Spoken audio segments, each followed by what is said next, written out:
Alors bonjour, j'étais parti pour rallier le Pic de Nord et vous parler de mon projet de circuit découvert du département de l'Aude. Mais ça ne s'est pas passé comme prévu, comme je l'espérais en tout cas. Et je me suis retrouvé off-road et à terre, mais sans gravité. Alors voici cette vidéo sur le Pic de Nord. Ce titre parle de lui-même. Cette balade d'environ 140 km va me servir, ou devait me servir de test grandeur nature pour mes prochaines virées dans l'eau. Donc un coup pour m'entraîner, avant de vous présenter quelque chose de fini. Le projet, lui, consiste à vous faire découvrir ce département à travers des balades partagées avec vous sur la chaîne. Alors bien sûr, en suivant le principe, rouler, visiter, rencontrer et vous raconter. La sortie du Pic de Nord doit effectivement me permettre d'étalonner ces vidéos et mes prochaines sorties. Les balades se feront en boucle en allant de 140 à 200 km à faire dans la journée sur, bien sûr, l'Aude, mais en partant toujours de Saint-Nazaire. Et retour dans la journée. Le parcours du Pic de Nord. Alors pour débuter, nous rejoindrons Saint-Marcel-sur-Aude. Puis nous traverserons successivement Pouzols-Minervois, Olonzac, Pépieux, Tros, Caunes-Minervois, Villeneuve-Minervois, Cabrespine. On franchira le col de Prades, après la traversée de Pradelles-Carbardès, pour grimper jusqu'au sommet du Pic de Nord. Le Pic de Nord est situé dans la Montagne Noire, près de la frontière de l'Aude et du Tarn, en Occitanie. Il culmine à un peu plus de 1200 mètres d'altitude. La partie méridionale de son versant est située dans l'Aude, tandis que le Piémont, l'autre versant, il est situé dans le Tarn. On trouve à son sommet un émetteur de télévision qui est d'une hauteur de 102 mètres. Alors parlons de Pouzols-Minervois. C'est un super petit village situé dans le département de l'Aude, bien sûr, en région Occitanie. Il compte 600 habitants, un peu plus, et il est niché au cœur du vignoble de Minervois. Il est réputé par ses vins de haute qualité et le village possède... Je sais Papé. Je peux même te dire que la commune est située dans le nord-est du département et qu'elle fait partie du Minervois, qui est une région de collines basses qui s'étend du Cabardès à l'ouest jusqu'au Biterrois à l'est, avec son climat méditerranéen et arrosé par plusieurs petits cours d'eau. Je reprends le fil sur l'église romane Saint-Saturnin.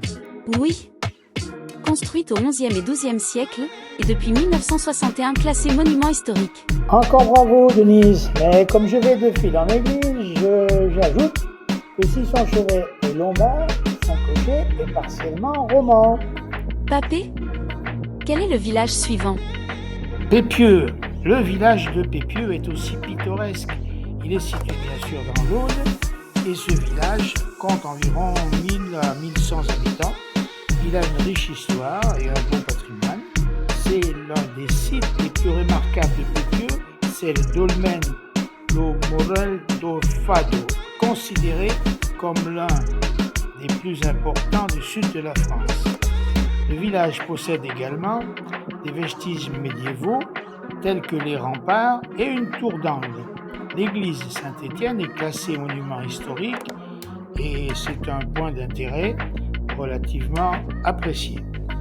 Pépieux est entouré des vignobles du Minervois. Il bénéficie d'un climat méditerranéen, ce qui en fait un lieu idéal pour la viticulture. À ton tour, Denise, parle-nous de Caunes-Minervois. Eh bien, c'est un village médiéval audois. Il est célèbre pour son marbre rouge, utilisé dans des monuments prestigieux comme le château de Versailles et l'Opéra de Paris par exemple. Le village abrite également l'abbaye bénédictine Saint-Pierre-Saint-Paul, un joyau de l'architecture romane. Les ruelles pavées et les bâtiments historiques de Caunes-Minervois offrent une atmosphère charmante et pittoresque. C'est un lieu idéal pour les amateurs d'histoire et de patrimoine. Villeneuve-Minervois est un charmant village aussi. Il est dans la région Occitanie et il est au pied de la montagne dans le département de l'Aude. C'est un village qui compte 1000 habitants environ et c'est la porte d'entrée des gorges de la Clamousse. Puisqu'on est déjà sur les reliefs. Oui, exactement, c'est le pied de la montagne Noire. Oui, allez, vas-y, lâche-toi un peu sur la montagne noire. Voilà. La montagne Noire est une chaîne de montagnes située dans le sud de la France, à cheval entre les départements de l'Aude, du Tarn, de l'Hérault et de la Haute-Garonne. Elle fait partie du Massif central et est connue pour ses paysages variés, allant des forêts denses aux plateaux rocheux. La région est riche en histoire et en patrimoine, avec de nombreux villages pittoresques, châteaux et sites archéologiques.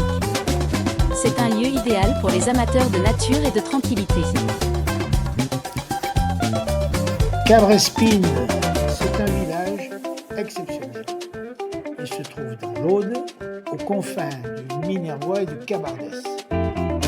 Il est niché dans la vallée de la Clamousse, dont je vous parlais tout à l'heure, et il est en plaine, entre la plaine et la montagne Noire. Le village compte à peu près, je pense, 2000 habitants. Il a une particularité, c'est celle d'avoir un gouffre. Ce gouffre géant est une grotte de dimension exceptionnelle. Des milliers de touristes viennent admirer. Des milliers de touristes viennent admirer ces couleurs magiques. Il y a aussi une particularité, vous la verrez affichée de temps en temps, c'est la truffe noire. Cet endroit est connu comme un véritable trésor gastronomique grâce à cette truffe.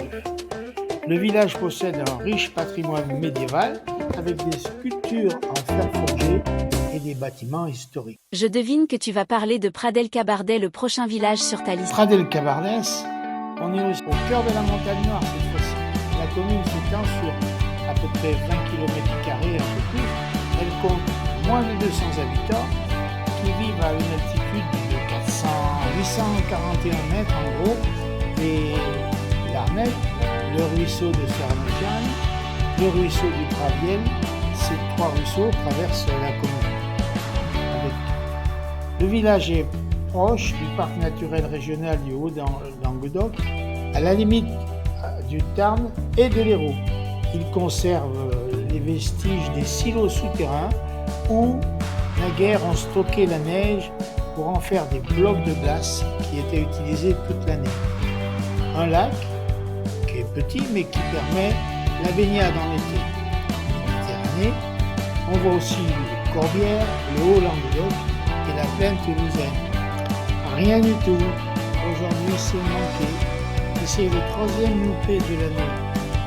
Je ne verrai pas le petit Ventoux, je ne pourrai pas vous le montrer.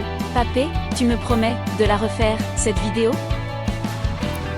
Et oui, Denis, je te le promets, j'en ai trop gros sur la patate pour lâcher l'affaire.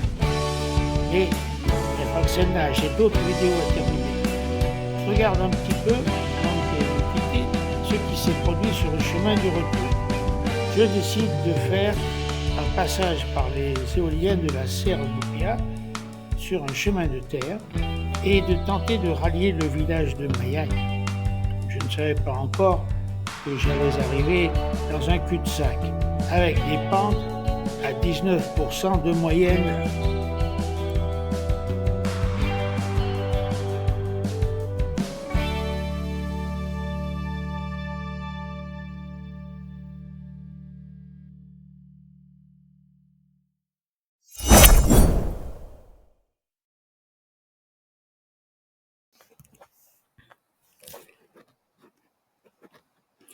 Et oui, à refaire, la sortie, le sommet était dans les nuages, donc pas de panorama, égal demi-tour.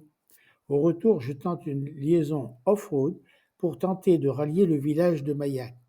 La roue arrière m'échappe et le buisson me sert de matelas. Arrivé en bas du chemin, c'est un cul-de-sac.